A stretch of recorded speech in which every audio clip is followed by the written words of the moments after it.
Om Asmadgurubhyo Namaha.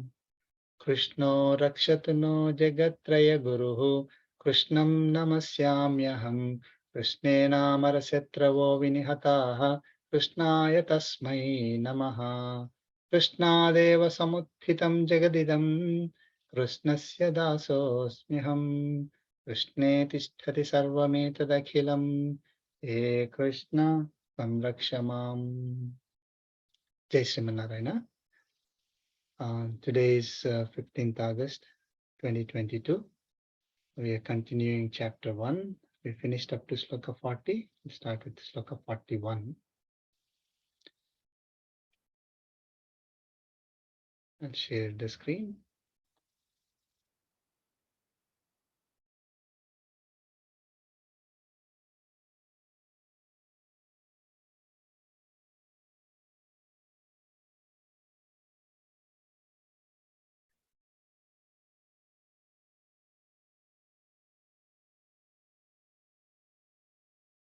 Sloka 41, can you see? Yeah, we can see it.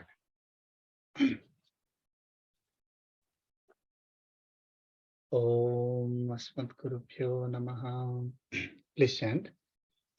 Adharma Bhibhavat Krishna Adharma Bhagavad Krishna Pradushyanti Kulastriyaha Pradushyanti kulastriyaha Trishu Dustasu Varsneya Trishu Dustasu Varsneya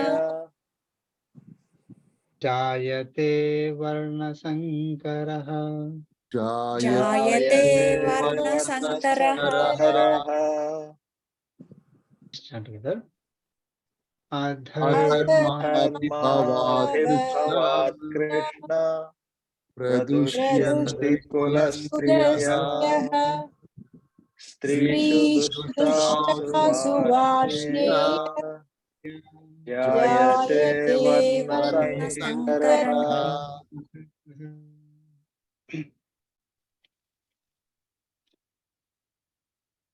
Before we proceed, can anyone recap last few slokas? I can do it, and but I want to give someone else want to do it. I'm okay. Please go ahead, Balaji. So Arjuna continues to give a reason why he doesn't want to the war. And last time, I think he's saying that, okay, we have these ruthless people, my Dhritarashtra's sons, though are ruthless. I mean, if I kill them, we'll get sin. And how can I kill my brothers, my Dhritarashtra's, my relatives. And he continues that, and he says that, I think once I kill this people, there will be no righteous people left in this world, and only unrighteous will have in this world by killing the Dhritarashtra's sons, even though they are bad, even they are greedy. They may not know that, but we know that we should not kill them. Right. Yes. So other question in the last sloka, the righteous, I mean, so they are bad people, right? Then if we kill them, why does he think that? Because unless righteous people, there won't be any righteous people left in this world. Because they are bad, right? That means unrighteous people, they're going to leave this world.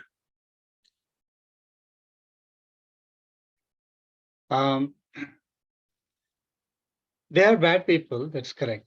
But when all these people are killed, there will not be, people who can guide other people, right? So these are the, not every, as we discussed last time, right? Not everyone in Kaurava family is bad. Just take example of Bhishma and Bhishma, Dronacharya, the gurus, and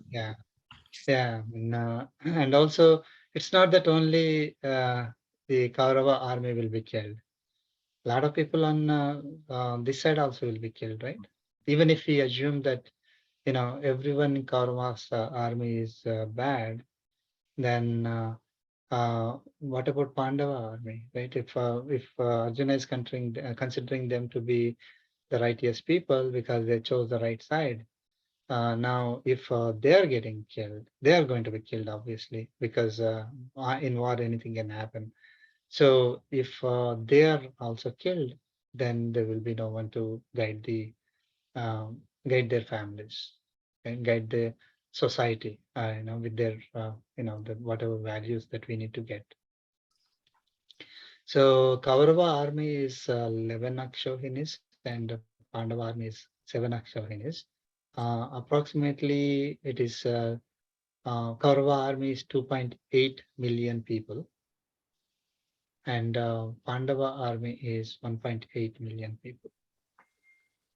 So you can imagine how much 4.6 million people are participating in that war, and a lot of people are going to be killed. So there will not be anyone left. So that's why he's saying that if these people, the elders, are not there, these are a lot of elderly people in the war, participating in the war. So, I mean, starting from very young age, like, Abhimanyu, right? Very, very young, to all the way up to Bhishmacharya. There are people of all ages are there. Anybody who can fight kind of participated in the war, right? So from all sections of the society, from all countries. So when these people fight and they are not there anymore, then there will be no one to guide, no one to pass on the values to the future generations. So then unrighteousness will grow. So here, so what Arjuna was saying, because of Kulakshayam, Kula Dharma will be destroyed. So what does he mean by these two? Kulakshayam is killing those people, sir? I mean, Bhishma or entire his relatives. Is it what he meant by Kulakshayam? Yeah, Kulakshayam is when the family, Kula is a loaded word. A lot of people have a lot of, misinterpretations for it. But in general, Kula is referred to as family or society. Okay. Yeah. When Kulakshaya is when these families are destroyed. A set of families, you're calling them as society. So when families are destroyed, then the eternal values will perish, right? I mean, if there is no one to tell kids what they should do when they get up, what they should do, for education, for living, in this life, then they will not have any idea how to go about, doing their life. They Okay. will not have proper education, proper Nobody to guidance. guide. Okay. Yeah. I mean, in a way, I was just thinking about it. In a way, we are in that situation only. Arjuna was thinking, probably like if all these people are going to be killed, there will not be, anyone to guide. See, that's what is happening to today's, situation, right? Even, I mean, today, because of everything that is going on, when parents are trying to pass on the values to kids, there is resistance. The values are slowly going down and down. In the old, when teachers are passing on the values to the students, there is resistance. They're not respecting the teachers and getting all the values from the teacher the way they should, right? Today, I'm talking about. So, uh, so, but at least, there is a person to teach, at least. I mean, there is a person to say, this is the right thing, this is the wrong thing. You should do this, you should not do that. And this is what you should do when you are faced with this kind of a situation. This is what you should do for your living. So at least somebody to tell is there. I mean, if there is no one to tell also, right, then they will be left on their own, and they will not have any guidance from elders who have gone through those situations, who learned and who have gone through those situations, and they experienced it and they are able to pass on those values. There will not be anybody. Okay, thank you. So that is And what that he's reasoning. His reasoning is to say that, I mean, he's trying to find reasons. It's not like, yes, Lord Krishna asked him to fight and then they all got killed and the next day there's no one. It didn't happen like that. But when he was trying to argue, in his own mind, and he was not arguing with Krishna anymore. Actually, he decided, that no one will be there. So, but he's explaining his reasoning why he doesn't want to fight. So in that, he explained, if I kill or if we do the war, if there is war, then all these people will be killed and there will be no one to pass on the family values, traditions to the future generations. And So if when there all is the no, male are killed, the future generation may not come until 25 more years or 30 more years, until the younger ones who did not go to fighting, they have to grow up and they have to get married and then they have to reproduce. There will be a gap of 30 years in between. yeah, right. I mean, not only that, of course, there will be people. It's not like the people will not be there. There will be people, but that who is going to teach that 5-year-old kid or 10-year-old, right? I mean, there will be no one left to teach them. That is what his argument is. No one left to, the teachers and parents are not going to be there. There is no, imagine, of course, let us say these Pandavas are ruling the kingdom. They will be there, but what about local governments? They cannot go all to, like, even if you take, let's say, for example, country the size of India. I mean, at that time, even the kingdom was even bigger than that. But Yes. even if you take, India, like a bunch of people cannot rule the entire country. Yes. They cannot pass on the values to the entire country. So there must be a system, support system to that starts from parents. For a family, that starts from parents, and then local, acharyas, teachers, then local rulers, right? And the king who is sitting in the capital city cannot come and rule and pass on the values to every kid in the kingdom.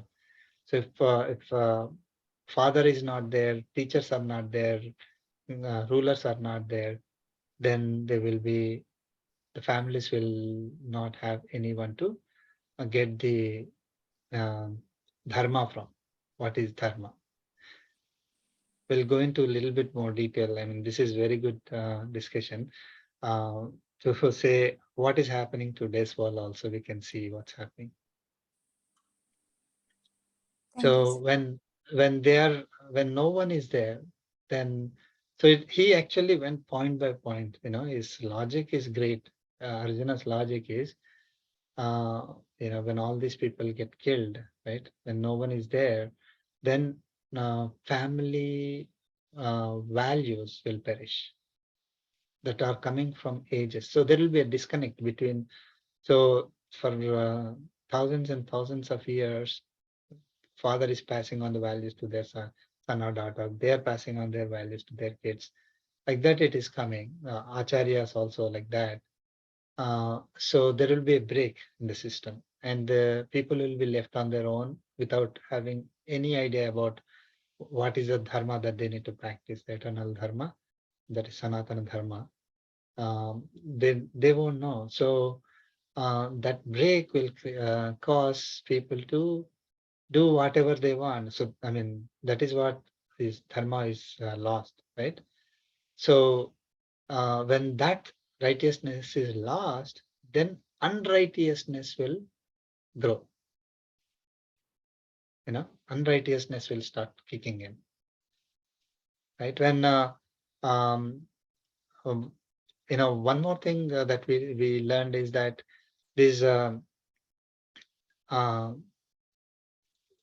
there was always this family society order, right, which was making sure that there is peace and stability in the society. It is not like there will be a government and then cops and then they only enforce, and everybody is afraid of the cops, and that's cops or police or army, and then being righteous because of them. It doesn't work that way. I mean, that is unfortunate thing.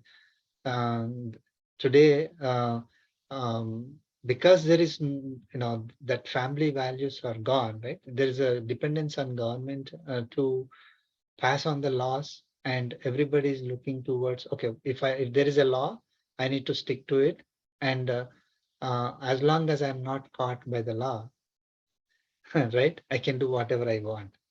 So they're trying to find loopholes and do whatever they want. So that is how the corruption and unrest is happening in the society today. In those days, even though it was for namesake, it is ruled by a king, right? It's a But the people had all the freedom, yet people had the freedom, yet there was no corruption. We hear stories like in how wealthy that part of the world was, right? I mean, that is before Britishers invaded that part of the world. It is the richest country or part of the entire world. Just few hundred years ago.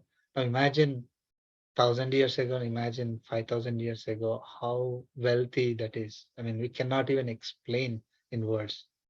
And it is not because some king was imposing, ruling with force, right? It is because it is ground up. Everybody was contributing to the society. Everybody was righteous, following right, dharma. That is what the Sanatana Dharma is. So it doesn't. So Sanatana Dharma is not dictated by the king and enforced by that law by the king, and people are punished if they don't follow. It is ground up. It is the families who would follow out of their own will. And Sanatana Dharma is like that. When everyone is following the Dharma, there is peace in the society. There is harmony, development in the society with no clashes. Everybody is happy following that. And that is how the system has been set up. Now, if suddenly that entire thing is collapsed because all these people are not there, then what happens? That people start being unrighteous. They will find something, whatever they want to do, they will do it. So that's what up to Sloka 40, right? He's saying that when righteousness is lost, then unrighteousness will increase. Sir, so the same question also comes sometimes when one country, knows that the other country, let's say, for example, there should be democracy, right? So they say, we want to go and give them democracy, but they still try to keep on making compromises or not fully destroy the current leadership, right? For the similar reasons. Otherwise, there'll be complete, like, social order will be broken down, right? So there'll be nothing left, sort of thing. So when you're saying it, right? So that question even comes nowadays, I feel. Yeah, I mean, see, basically nowadays, the rule by a person is equated to, the dictatorship by default, right? There is a person is ruling the country, it is equated to dictatorship. A person could be a king ruling the country, then that person must be bad, and the kingdom is suffering because of that. That is unfortunate thing today. But in those days, it doesn't matter. I mean, actually, it was the even though it is ruled by a king, uh, there is democracy, pure democracy. Not like the fake democracies nowadays that we have. It was pure democracy. There is pure. When I say pure democracy, I'll give you. I know this is digressing from the topic, but let us say there are 100% is, let us say, a million votes, right? Now, out of that 60%, so let us take 100 votes. Okay, out of 100 votes, 60 people vote. Okay, and out of 60 people, 31 people vote for a candidate and 29 people vote for another candidate. Okay, who will win? Candidate A, who got 31 votes, will win, right? Isn't it?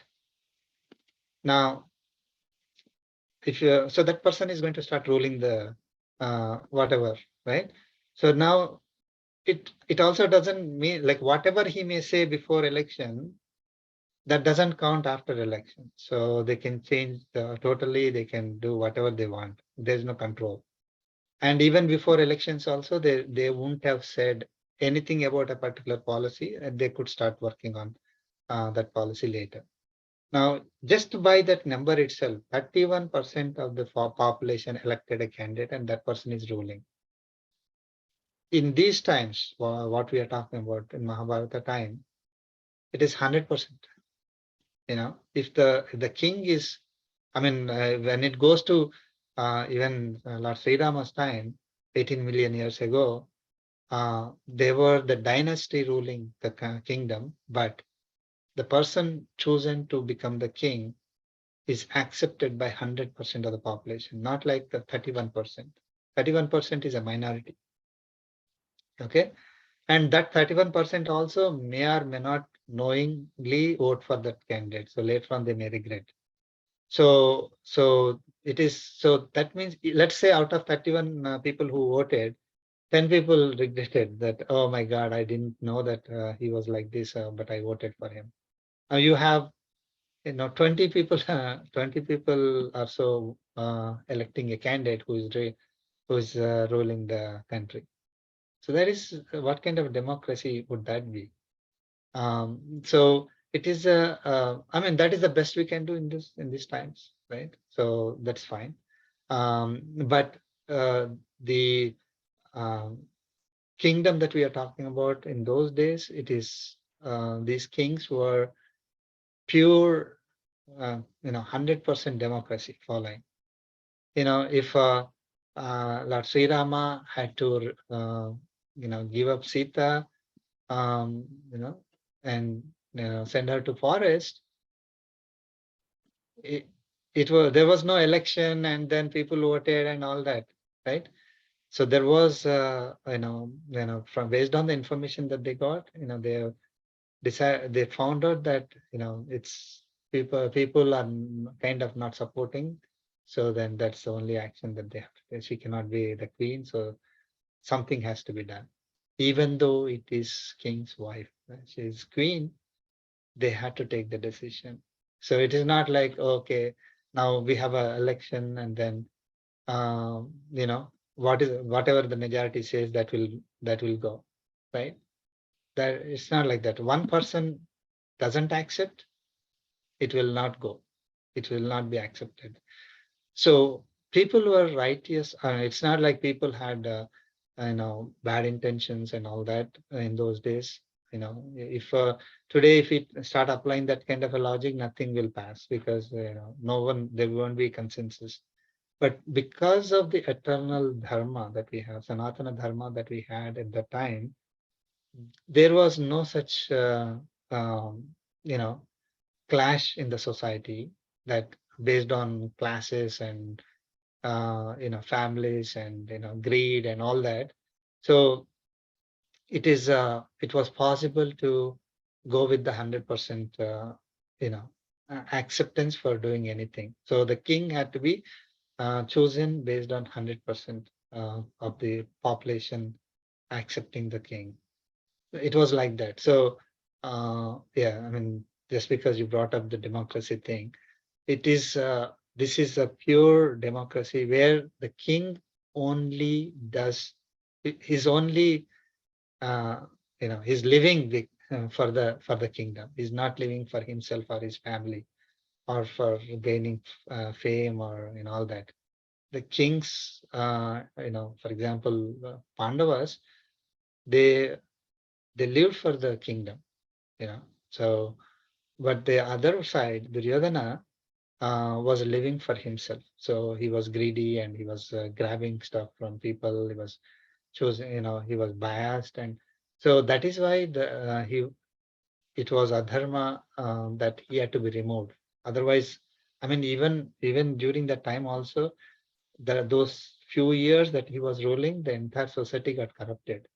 So there was a question about, why not just remove Duryodhana and everything would have been fine, and all these 4 million people wouldn't have been killed.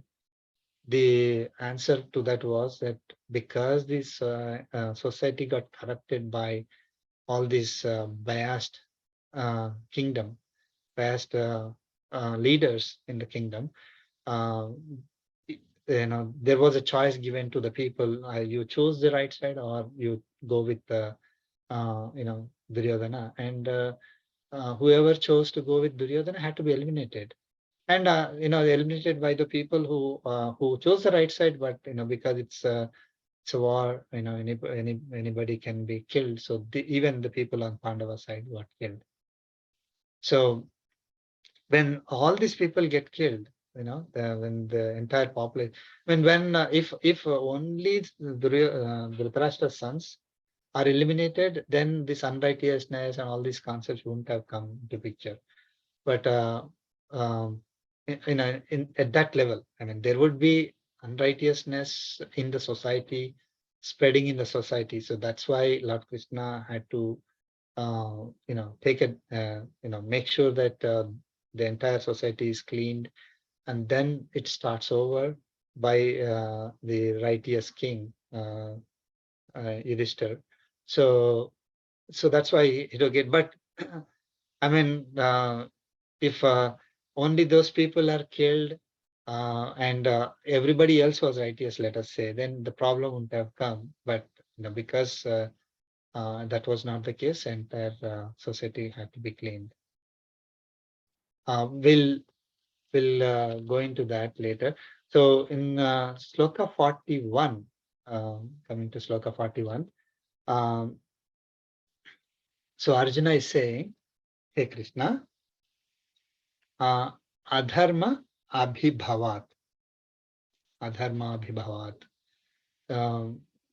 From the rise of the unrighteousness, adharma abhibhavat, from that, when everybody is killed, dharma will be lost, and unrighteousness, adharma will increase.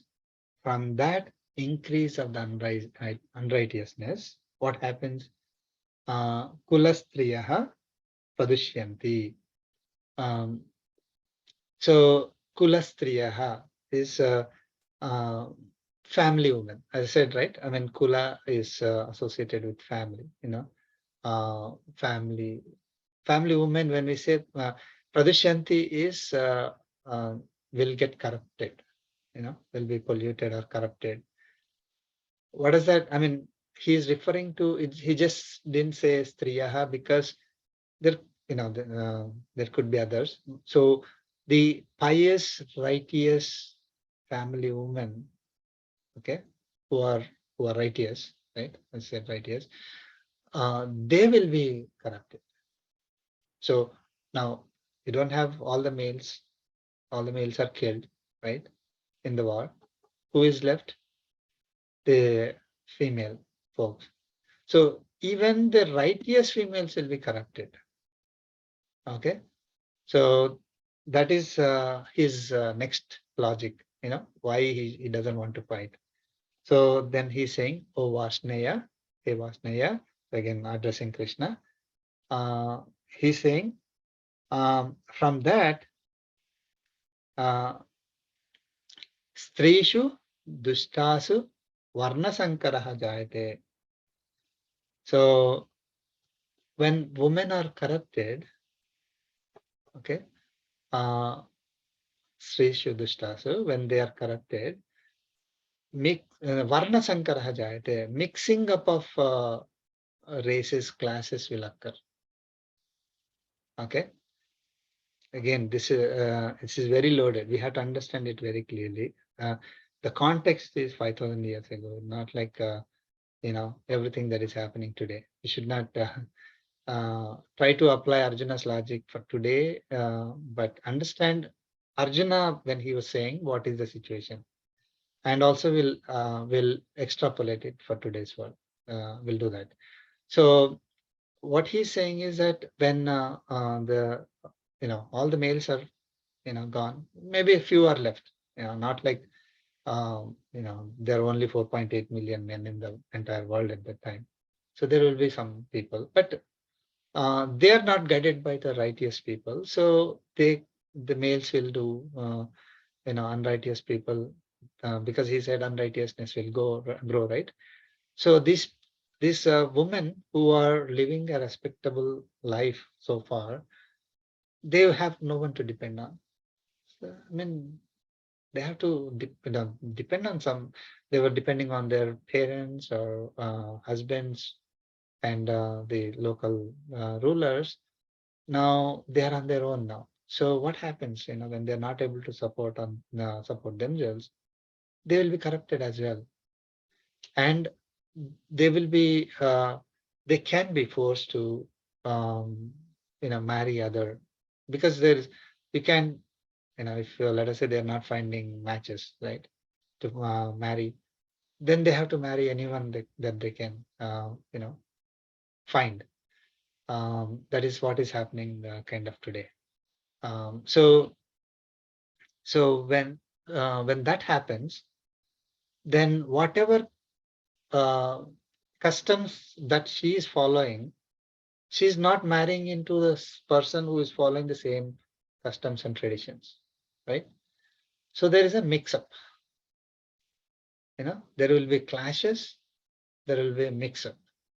So there will not be a straight, like for example, very simple example is, let us say, boy is totally outgoing and enjoying life. I'm just giving an example, right? Not interested in doing any dieting, exercise, and this um, satsang and learning scriptures and all that. And let's say the boy is like that, and the woman, the girl is into all these things. When they try to marry, because they have no other choice, let us say, or the woman is probably cheated or got deceived by whatever is the situation, or forced, they they marry, then you can imagine what's going to happen. So there will be so much clash, and whatever is the mixed tradition that they would follow is neither here nor there. Now, in those days there is a clear demarcation for the society. There is a there is a set of people uh, who are following, who are studying scriptures, okay, and whatever rituals that they need to do in the society, they were participating in that, and help supporting the society with the rituals, with the knowledge of the Vedas. So that is one class of the society. Another class is ruling class, like Pandavas. So the ruling class who are taking care of protection of the society. Then the third class is kind of who will do business and agriculture and all that. And then fourth class of society is who are the workers. We actually will go through this in very detail in uh, 18th chapter. So there will not be any confusion. I don't know if people who are listening to this later may think, oh, he's talking about classes, and so it must be bad. It is not. It is not at all, as I said, right? So they all were supporting each other. They were all like each class was supporting the other class. Okay, there is no clash between these classes, and they were not. So because it came up, the class came up, Brahmana, Kshatriya, Vaishya, and Sudra. Okay, out of these these four classes, now which is the class which is uh, the poorest? Anyone? Probably Shudras and Did you say which is the poorest? Poorest. I think Poor Brahmins. people can be in any class. I think Brahmins. By definition of this, by definition, Brahmins are the poorest Yeah. yes. of the society. You can see Dronacharya could not get a cup of milk for his son. Cup of milk. You know, he was such a great Acharya, but he cannot get a cup of milk. Okay. Sir, So I mean, you have Sudama. I mean, there are so many examples. I mean, the reason is that they are practicing these Vedas. They are reciting these Vedas, and they are living on alms. Okay. Now, so there is a misconception that somehow this Brahmin class is privileged class, and they're ruling these countries and all that. It's the opposite. Brahmins, by definition, if somebody says that, oh, okay, I will give you a choice, I will, which one do you want to pick? And if they pick Brahmin, he doesn't have mind. Okay, because they are by definition living on the barest minimum possible that they can. I mean, they are not they have to follow so many rituals, and they have to depend on the the bhiksha, the alms that other people would give, right? And they are always looking for good for others. Okay, I'm not talking about some Brahmin who calls them a Brahmin, but rich person today. But I'm talking about the definition. Okay, so Brahmins are like that, and then Kshatriyas would respect Brahmins, would respect everybody, of course, and all the classes. There is always a dignity of labor in all these classes. Okay, Kshatriyas are, they are, their duty is to learn, how to fight and then protect the entire society. Now, who is paying them? Who is really paying them? Nobody, right? It's not like there's a government coming and paying all these people. Even today, this army is not paid. They're probably paid peanuts compared to all these CEOs and all these executives who are getting in millions and billions. They are protected by the army every minute. You know, have no peace in their life. They are protecting, and they are paid so less compared to all the this producing class, right? So even the Kshatriyas are their life is at stake. I mean, who is putting their life at stake for the sake of others? I mean, what can we give a value to it? So for even if we offer $1 million, that will not be sufficient for value of their life. But still, they are doing it. So they are paid also low. Now, so it is not, these classes are not like, oh, there's Brahmana highest class and Kshatriya next class, and then Vaishya is the next third, and Sudra is a fourth. I mean, we know about uh, Nanda Gopa, right? Lord Krishna's father. He had so much wealth, can't imagine, you know. We should read Bhagavatam and other scriptures. Uh, they they had so much wealth. So it is not the wealth is not like that. Like a Brahmana has the highest wealth than Kshatriya, or there is people had chosen to become Brahmana. It was not like that. So it is uh, these classes were there to run the society, just like how we run the our organizations, our country, right? So just take a simple example. A company has HR, manufacturing, and then sales, marketing, and so all these different groups, right? They all work towards a single goal to move the company forward. Okay, there is no clash between each of these groups. It is one group is supporting the other group. One group is today's world, one group is paid more than the other groups, but in those days nobody is paying anybody. Okay, everybody was as I said, like uh, everybody was rich in a sense, except for Brahmins who had to depend on others. Okay, so it is not like that's why the people who were following Sanatana Dharma were the richest in the world, because there is harmony and peace, in everything. Anyway, so the we have these classes in the society uh, designed to run the society in a orderly fashion.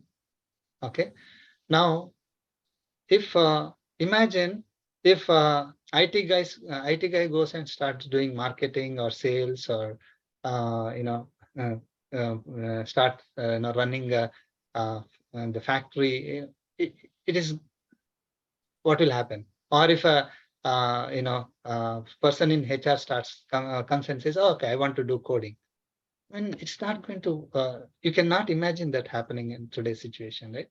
Sir, So there is just a small difference. And I know, as you said, it could become a very highly loaded topic in itself. yeah. But today we do say, okay, go get qualification or go get training. You can do it.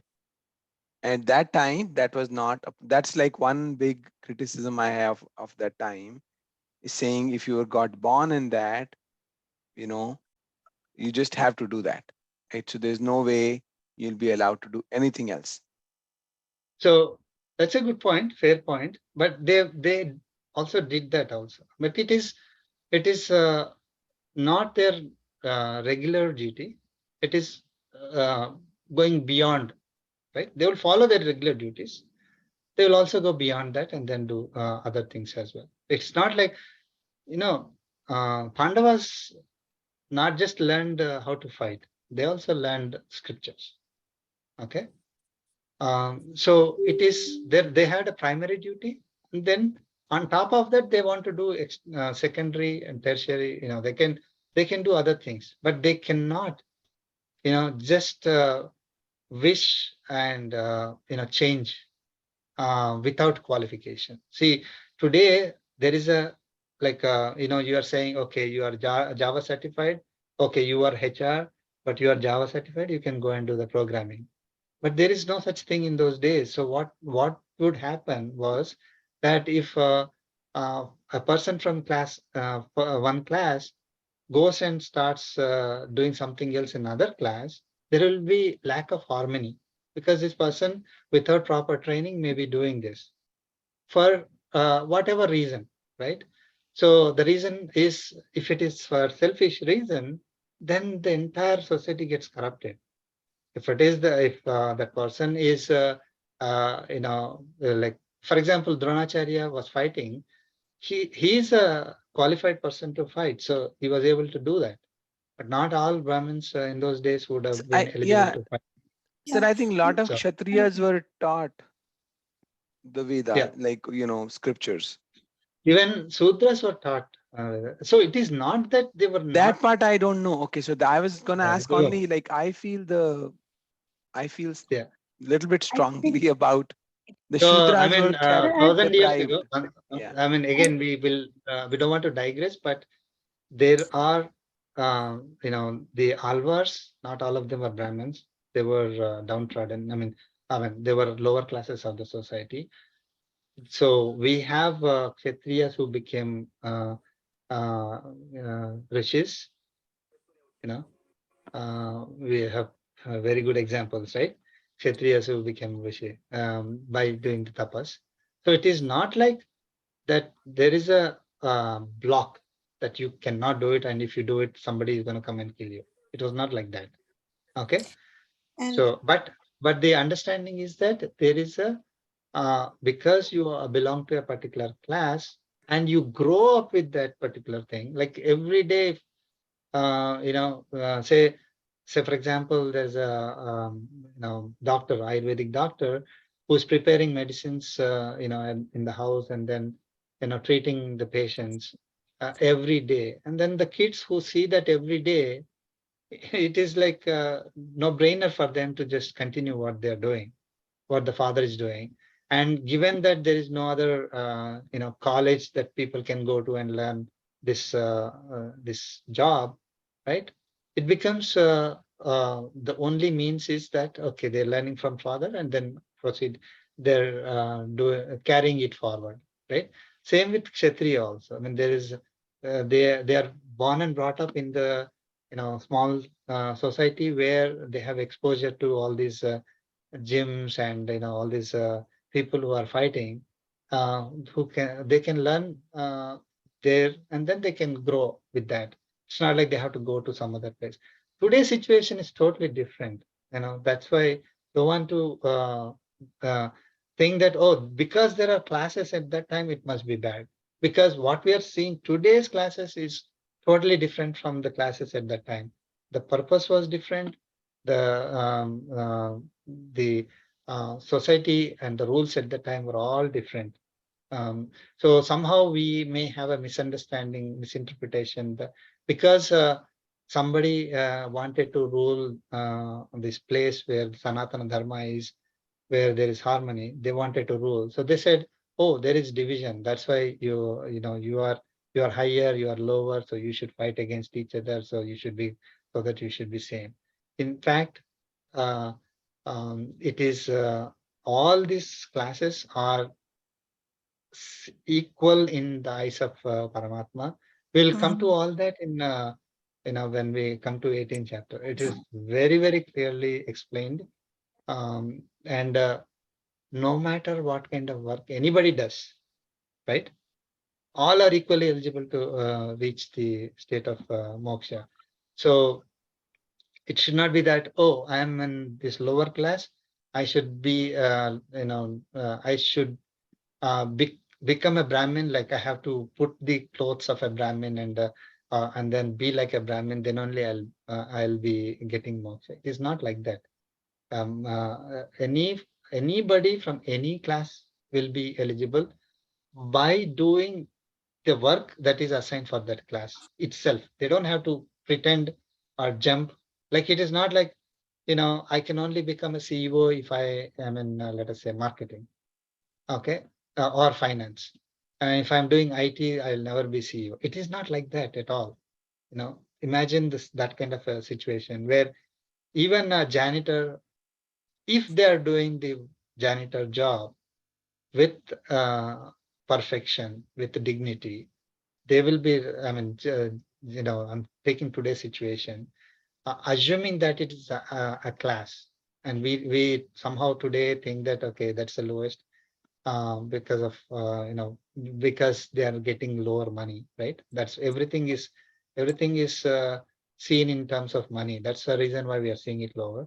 But assuming that that's a class, a janitor class, and there's a CEO class. A janitor class is a person is doing the job properly. They're equally eligible to, in the case of a company, imagine that they're equally eligible to become the CEO of the company. Okay, like that. So from any of these classes, if they are doing the job properly, now properly is the dharma. We are going to learn all that. So when they are following their dharma, okay, whatever they are supposed to, and not relinquishing the dharma for some other reason, for whatever reason it is, if they follow their dharma, they will be eligible for moksha. Here, Arjuna is doing the opposite. His dharma is to protect the righteousness, protect who are good and punish who are unrighteous. Based on whatever logic he has, some convoluted logic he has, because he didn't understand the things properly. What is his duty? Why? We will come to that later. Why are we even born? So that is another thing. So when because of his reasoning, convoluted reasoning, he is thinking that, okay, if I don't do my duty, then I'll become eligible to get happiness. But if I do my duty, then I will not be, getting happiness. I'll be getting sin. That's what he is thinking, which is incorrect. So if we follow our dharma properly, then we are not going to acquire sin. Now, in this particular case, what is happening is these when the women folk in the society are not following their practices because of various reasons, as I said, because unrighteousness has grown. It is not because women are like that. No, not like that. But because of the situation that Arjuna is saying that all these people are going to be killed, they'll be left alone. And in that situation, the women folk will not be able to follow their practices. Their practices will be mixed when they, when they get corrupted. And that's all he says. And he will go to the next sloka. Then what happens if the classes get mixed? He's explaining.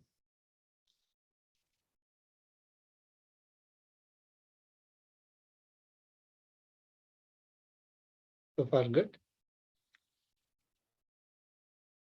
So, I mean, when Arjuna talks about classes, we should not think that, oh, he is trying to divide the society. I mean, that is, uh, um, and if he says, oh, if there is mix up of classes, then, if he's saying that is bad, then Arjuna must be bad, because that's what we think today, right? Today we think, oh, if somebody is saying that you should, you should follow your whatever is the dharma you should follow, and not others, then he'll immediately say, no, you know you are incorrect because you're trying to discriminate. It is not discrimination. It is one's duty that one must follow. Okay, that is not discrimination in any way. Okay, and discrimination is somebody is trying to follow somebody else's dharma for their own sake, for their own greedy or foolish or whatever reasons they may have. They are trying to do somebody else's dharma, even though they're not qualified, because they think that they are going to be, respected more or something like that. That is all the misconceptions of the class or society. Completely, that is how today's situation is. And then somehow the classes started using. I mean, it is wonderful that when I wanted to ask that question, like, in these four classes, who is the poorest, and then the answer was somehow not Brahmana, and also someone said Brahmins were the richest. It was absolutely not the case. Actually, if you see that, they are the poorest, most downtrodden people in the society. However, they were respected.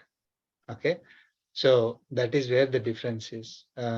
People at the lower classes, that's what we are thinking. The other classes are lower, but they are not respected. Um, they have lower money, so they are not respected. That is all total wrong concept. That's not the concept of the classes at all, because money is nothing to do with the classes. Respect is nothing to do with the classes. Discrimination, absolutely no discrimination.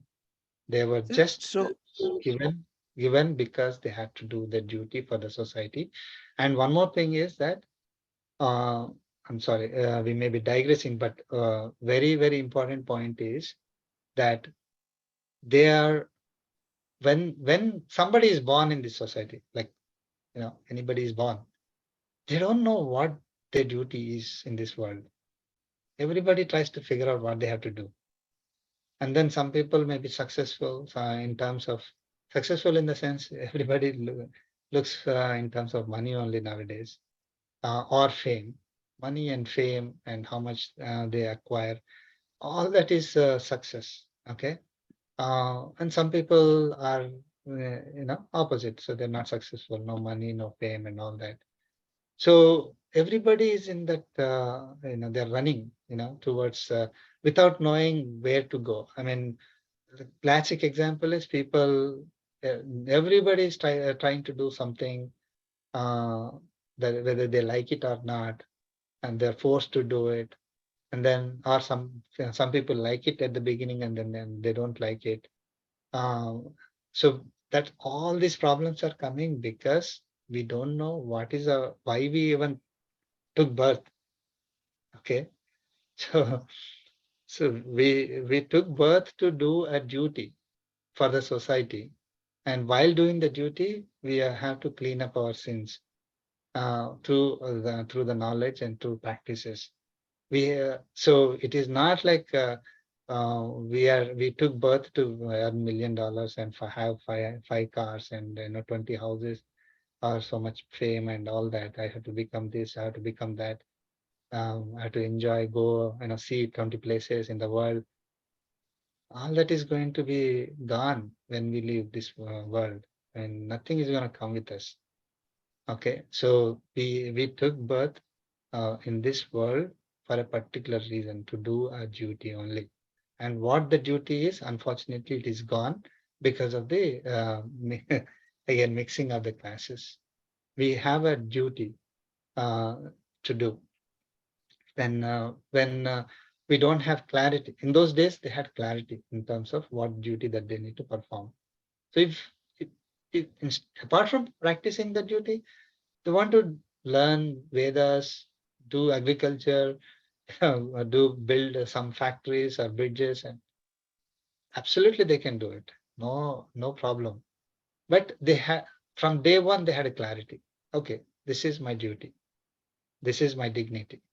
I need to do this one. I will do it. I'll be happy. I don't have to run after 100 things. I don't have to see, what the other person is doing, how much money he's earning, how much fame he's earning. Why can't I be like that? That is all leading everybody into unhappiness, a region of unhappiness only. They were the happiest people who had clarity in terms of what their duty is. And this is what Sanatana Dharma has given to those people.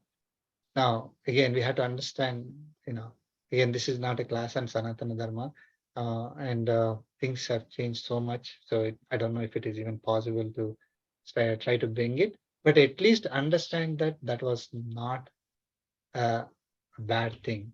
At least we need to understand the reality. Somebody else put a color on it, and as the practices have been lost, there is the understanding that we have of the Sanatana Dharma, the class system that that was there at that time. Unfortunately, we think that is bad. So people try to run away from it. It should be the other way. People should be trying to learn what it was, and because it is the one that is going to uh, give us direction, give us a sense of belonging. I belong, like, country, concept of a country, right? What it is giving a sense of belonging. I belong to this country. I belong to this particular state. I belong to this society. If, let us say, there is no country, there is absolutely, everybody is free to do whatever they want, then again there is lack of clarity. People will start going all over the place with no searching for places for happiness, and they will never find it. But if I belong to this country, right? I have pride in that. I follow the rules of this country. I support other people in this country. Why can't it be the society, or the class that I'm born into? And of course, again, it doesn't stop people from, even if I belong to America, I can go to Canada or Mexico and enjoy. That's not a problem. But at least I have a belongingness. I have a sense of duty, and that's exactly what's there for classes. And if there's mix-up of classes, then there is going to be, again, unrighteousness, clashes, lack of harmony, lack of peace, corruption, all that will happen. That's exactly what Arjuna was saying. Yeah, I just wanted to add one thing, sir, small thing. I won't take much time. Sure. Going back to the reason why the Brahmins were not rich, I don't say poor. I think because, as a Kula Dharma, right, they know this Vedas and all that. Um, according to the scriptures, right, they were not supposed to charge. Say, if you spread knowledge, and they used to spread, and whatever those days, like kings and all, they used to support these Brahmin families. That's how it is. That was the earnings that Brahmins used to get. But I think slowly, this British ruling came into this thing. I think those were the people, they started this, how to divide people. So I think the Brahmins were the biggest target, I heard. Not like, that is, they were the ones, like, they started this casteism, saying, like, they Yeah. stopped this supporting No, Brahmins. it is So, there is yeah, that's a good point. I just want to bring up one thing. Was there is no money paid to anybody. exactly. So, I mean, it is not like Brahmins were not paid and Kshatriyas are paid, or right, Sudras, it's just Vaishyas just are paid. I supporting mean, their, nobody yeah, nobody was. I mean, the concept of somebody getting paid more, somebody getting paid less is not there. Okay. exactly. That is unfortunately today we have that, and people want to do whichever gets them more money. But in those days, everybody has a duty to do whatever they can do best Yeah, and contribute to the society. Nobody was dying because of hunger. right. Absolutely, no one was. I mean, of course, we have this example of Dronacharya, who did not have money to even feed his son, but he was not dying because of hunger. I mean, if the very simple thing is, he went to a king and he got he got a job, right? Yeah, So king was able to. I mean, he started teaching, and then whatever was offered to the teacher was offered I mean, it's not like kings are not paying anybody. I'm not saying that. In the society, it is not like uh, people are run by money. It was not like that. Okay. And people are not dying because of hunger, and people are not discriminated because they belong to with this class or that class. Everybody was equal. Thing that we need to remember is everybody has a duty. So uh, Brahmin who is doing the Vedic chanting, it was his right to do the chanting. The Pandavas, our Kshatriyas who were protecting, it was their right, their duty to do the protection. So they were not questioned why they are doing it. Brahmanas were not questioned why they are learning. Sudras were not questioned why they are doing certain thing. So they are equipped to do it, qualified, equipped, and they had the right and the duty. So everything was very clear. It Money was not driving the, that was not the driving factor. Okay. The Everybody has respect for others. yeah, The the thing. Acharya had respect for the kings had respect for. So of course, unrighteousness when it came in, like Duryodhana was mistreating the people, in his kingdom. We have some instances where that happened. So that's why it was adharmic. Duryodhana mistreated Draupadi. That is another thing. He was. So that is adharmic. That is why that adharma kept in, and that had to be eliminated. But the dharma was to have everybody treated well. Okay, nobody would die because of hunger. Now, someone who is just chanting Vedas and then teaching Vedas to others, they're not producing anything, right? They're doing these Vedic rituals, for the departed souls, or the yajna for the devatas. Nobody sees any benefit really, a materialistic benefit. That is the problem today. I mean, today everybody says, okay, they are not producing anything. So that's why they are, even today also, they don't get paid at all. Yeah. They don't get much. So there is no company which recruits only these people and then just does, okay, Vedic chanting, so 8 hours a day. There's no such thing. Everybody is trying to produce something and money is given, distributed. So that's why we lost all the, Vedas and, all that. The reason why, I'm sorry to interrupt, like the reason why Brahmanas were targeted by Britishers was not because other reason, they were targeted because these are the people who would spread the knowledge in the society. And if they are targeted, then that knowledge will be stopped. Sanatana Dharma will stop. And we can start conquering this country. See, when somebody who is saying that we are all, that knowledge is so good that all are together, prospering together. Now, how do you conquer that country? How do you make them fight against each other? You have to stop the knowledge from coming, right? So that is how they were targeted, saying that, oh, these people, they are respected because they're, and all that, they had some bad intentions and all, and so somehow they actually they got killed. A lot of people got killed when other religious people came into the this part of that part of the world. They were the Brahmins were the ones who were targeted because they are promoting the Sanatana Dharma, because they are the ones who will teach the entire society, right? They are the ones who are reading. They are the ones who are teaching, propagating the knowledge throughout the society.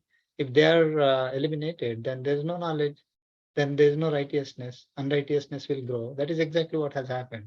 And it becomes easy for other people to conquering the country. So in order to do that, they somehow targeted the Brahmin class. The idea here is, I mean, when Arjuna was mentioning these classes, they are at that time, it was not, we didn't have all these problems that were introduced in the last 300-400 years, or maybe 1,000 years. The classes were properly set. Nobody was unhappy because they were born into a particular class. They were doing their own duties with dignity in the society. Everybody else was supporting them. They are supporting the others.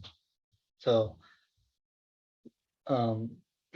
so when there is mixture of these classes, the dharma will be lost. There will be people don't know what to do, right? Exactly what we have today, and they start. All kinds of corruption will start happening. Now, the simple thing is that family, when we have, I'll take another example.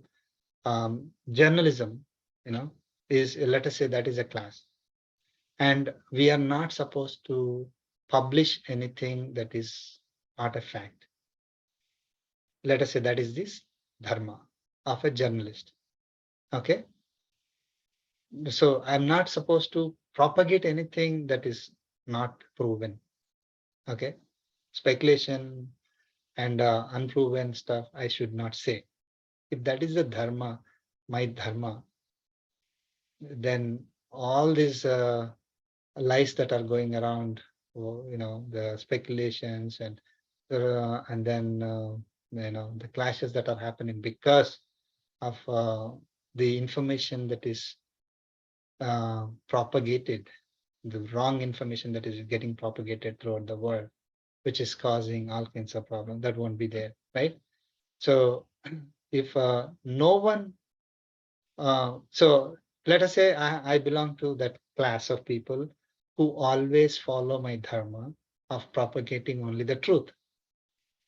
If another person comes and tries to follow the journalism, right, communication, they should follow my whatever is the dharma, sanatana dharma. Okay, then no problem. But if they come and start being a journalist or communicating things and not following the sanatana dharma, then what happens? They can do. They think, oh, what is there? I can talk. I have a mic. I have a internet. I can just put whatever I want, and then it'll go, right? So and then it starts creating problems. So now the mixture of the classes. So somebody else came and without understanding the sanatana dharma of that particular class, which is for the benefit of the entire society. The Sanatana Dharma is designed for the benefit of the society. The family values of a particular the class of journalists is to propagate only the truth, nothing but the truth. Okay, and inform people what's going to happen, what is right and what is wrong. That is the Sanatana Dharma. If that is everybody and even other people come and start doing that, absolutely allowed, but this mixture is going to corrupt it. That's exactly what Arjuna is saying, that when there is other people start doing the stuff without following the Sanatana Dharma, because they have no idea. In one case, in case of today's people who are all these social media channels and then networks, unfortunate thing is it happened right in front of 100 people. They say it is fake. Okay, just because they want to, they want for their own self-interest, right? I mean, how can that be? Like it was just happened right in front of them. People did something right in front of the eyes, and it is captured, and that video is fake. The people are fake. Voice is fake. This is what they propagate. That's exactly what will not happen when people follow Sanatana Dharma. Okay, so now how can we question Sanatana Dharma is the problem? It's actually the Sanatana Dharma is the right thing. That is what made the people who are following Sanatana Dharma peaceful, prosperous. Everybody was living in harmony with no clashes.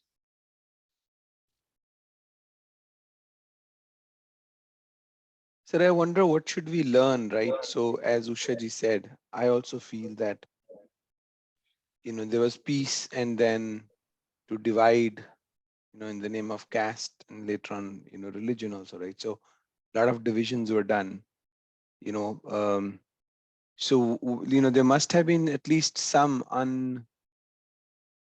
not fulfilled, but, like some weaknesses that started growing, right? So only then somebody can put something in and separate them, right? So what can we learn, right, to not keep on making it weaker, right? Like the inclusion,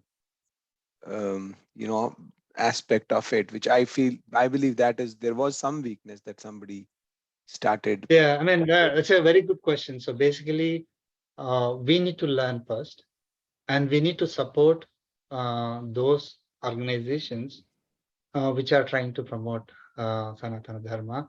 The right, I mean, it's not like, okay, there is a political party that wants to win the elections, and then one of the goals is to do this. I mean, it is that is so supporting that political party. I'm not talking about that. Whichever organization is truly supporting the growth of Sanatana Dharma through with no self growth, selfish motive. It is we want to promote what is truth. Okay, what is the Sanatana Dharma? How it was earlier, and how we can probably, at least respect those people who are saying that Sanatana Dharma is good, right? I mean, at least propagate that information, and then support the people who are promoting this knowledge, not like making them poor even, right? So if we are donating money to those organizations or donating time, then it is great. I mean, again, Balaji Garu is doing such a great service supporting those organizations. And because we are propagating what is the right thing. Again, we are not denying that the Sanatana, I mean, we are not denying that the classes were not there in the 5,000 years ago. They were there, definitely were there, but they are not like the ones that we are thinking today. And this is what is right, this is what is wrong, this is how it was corrected. And at least have that knowledge, so that when people try to learn, they have respect for it. They know, oh, this has value. Whatever we are learning has value. I mean, Bhagavad Gita is such a great example. It has value that we can learn. A lot of people may think, oh, it's promoting war, and then, it has mentioned about classes. So some Brahmin would have written it. Absolutely, that is how. But we have to completely, simply deny that, and we have to propagate the right knowledge. And again, it's not that they somehow, were saying, even though they know it's right, they were saying like that. It's not like that. Maybe they are ignorant because of all the things that have happened. So we have to promote the organizations which are propagating. So that is how we can do it. Unfortunately, Thank you. it is not going to happen just like that, and we cannot bring back whatever was there 10,000 years ago because of the things that have happened. And it is not easy. We cannot be barbaric also. There is one thing that I know, we are almost time. So there is a misunderstanding that, oh, if we become religious, then it becomes, all these religious leaders will become powerful, and they will become autocratic, and they'll enforce the antiquated religious rules which are against the progress. It is not like that at all, right? I mean, that is because some other religion may be doing it, that all ladies should be staying inside the home, or they have to do only these and these times and all that. It is not so. I mean, that is why people are, oh, if I become religious, maybe my freedom will be curtailed. That was, again, so we need to understand that it is not the case. Even as even a sannyasi can go and enjoy the nature, can see all the places. Never say that you cannot enjoy the nature. Somehow sannyasi means you have to relinquish everything and go and sit in the forest and then do meditation. That may be the thing that unfortunately ignorance, because people's ignorance is there. That is what these people have to do, and if they are not doing that, then they are not following the dharma. It is because they don't know what is dharma. So we need to support the organizations which propagate what is the true knowledge. And one of the things that we are doing is this, in with Sri Swamiji's blessings. We're trying to learn a little bit and then pass on whatever little bit understanding that we have to everyone. Again, Thank you so much, Varaprasad. This is very helpful. Especially, we have to really be able to correlate this to the times that we are living and the times that Bhagavad Gita was given to us.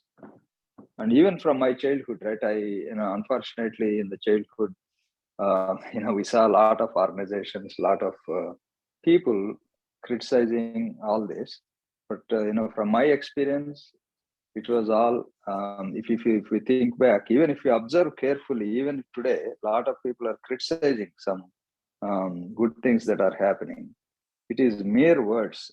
They could never prove that anything wrong has happened by somebody actually following our scriptures, or praying God, or going to the temple. They just argue because they want to argue. Nobody So- ever could prove that. That's great, Large Balaji. way. I mean, this Bhagavad Gita knowledge will clear a lot of doubts we have about our Sanatana Dharma. Arjuna, it's 9 o'clock. Arjuna, he didn't understand why he was born. Okay, why is he born? He thought he's born to enjoy. Okay, that is what we also think. We are born in this life to enjoy. Enjoy. So, and then what immediately comes to it is that, oh, I'll get enjoyment. Whatever may be the means of enjoyment, I will start following. And then the immediate thing that comes to us is materialistic enjoyment. So that is what we run after. And then somebody will say, okay, you get punya or papa, sin or merits. Okay, I don't want to get sin. But we don't really understand what is sin. So then again, with that lack of understanding, half knowledge or no knowledge at all, then we assume things based on whatever somebody says. But Bhagavad Gita makes everything very clear. And that is the greatness of Bhagavad Gita, and Lord Krishna has given to us. Even though we don't have the 1130 or something odd parts of Vedas. There are 4 Vedas. They are divided into 1100 or so parts. We only have approximately less than 20 now that are available. So you can imagine how much is Vedic knowledge is lost. Even the 20 that we have, a lot of things are people don't understand. They may chant, but they don't understand. So the knowledge that is there in the Vedas is almost lost. Now, Bhagavad Gita is a summary of all that knowledge is given to us as a life manual. We understand very clearly who we are, what is our, why am I here, and what is my duty, um, um, and how do I, live in this society, with other people. Right? I mean, we cannot just run away and then start living in void. So we have to live in this society. And how do I live in a peaceful and harmonious way? How do I get to my goal? Uh, you know, what do I need to do to achieve that goal? So all that is very clearly given. The whatever little bit rules are there, those rules are also given. Not arbitrary rules like you have to wake up at 4 o'clock and then do this and that. And so it is not like arbitrary rules that somebody decided, oh, I want to do it. But there is logic behind everything. So you'll understand, oh, this is why I need to do it. And this is the purpose, I mean, there is so much science embedded in it. And when I didn't have all this knowledge before going word by word into Bhagavad Gita and then trying to understand. And then after going through that, after listening to Sri Swamiji's messages, I came to know how much science is embedded in it. And we'll go through all that. I mean, with Acharya's blessings, we should learn. And then we'll realize, oh my God, so much information is there, so much logic, so much science. There's no, like just because I'm saying you have to do it, there's no such thing. That's what we say, right? Like, okay, I don't care whether it's right or wrong. I just came up with it. You have to do what I say.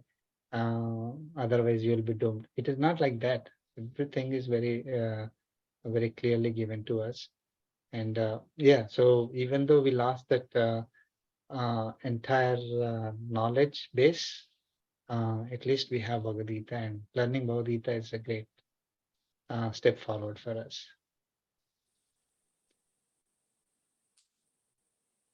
No, we covered only one sloka today. Thank you very much. Sorry about that.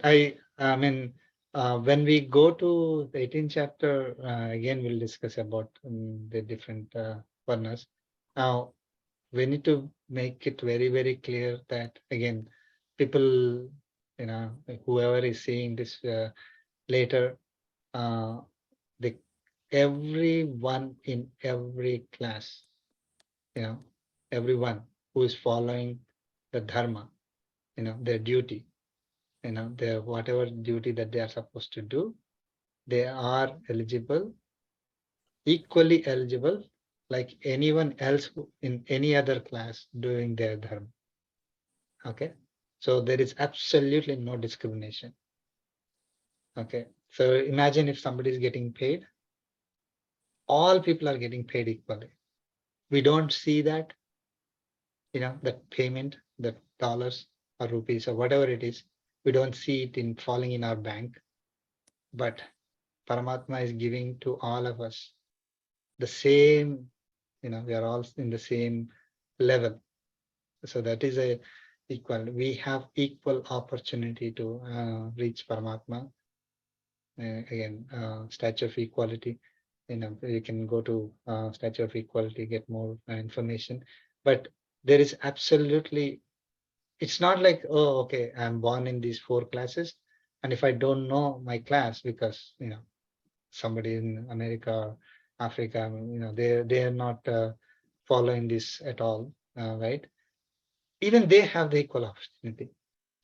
Okay, so it is not like everybody. It's not like only a particular religion people have the opportunity to reach Paramatma, which is the ultimate goal that we have. We'll learn that everyone in this universe has equal opportunity.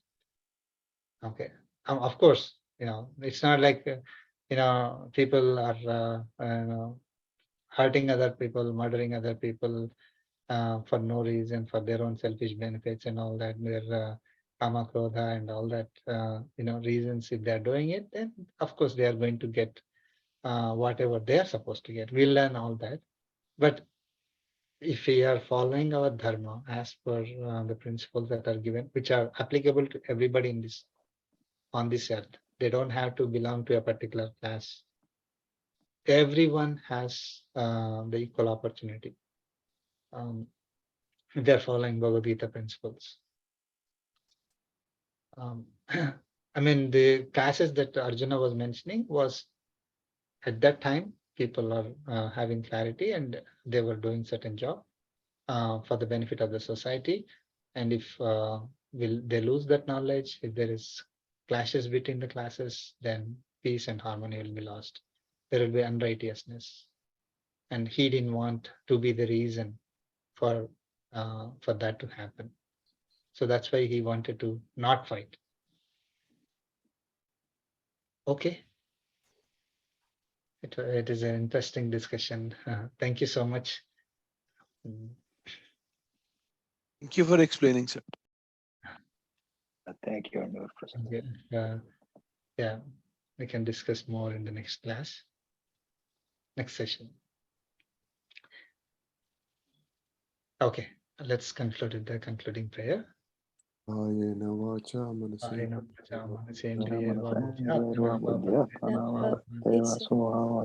Sakalam Rasmai Narayanaayati samarpayami Srimanarayanaayati samarpayami Sarvam Shri Krishnarpanamastu Gurubhyo Namaha. Gurubhyo Namah. Jai Shivanarayan. Thank you so much, everyone. Have a good night. Thank you all. Thank you, sir. Thank you.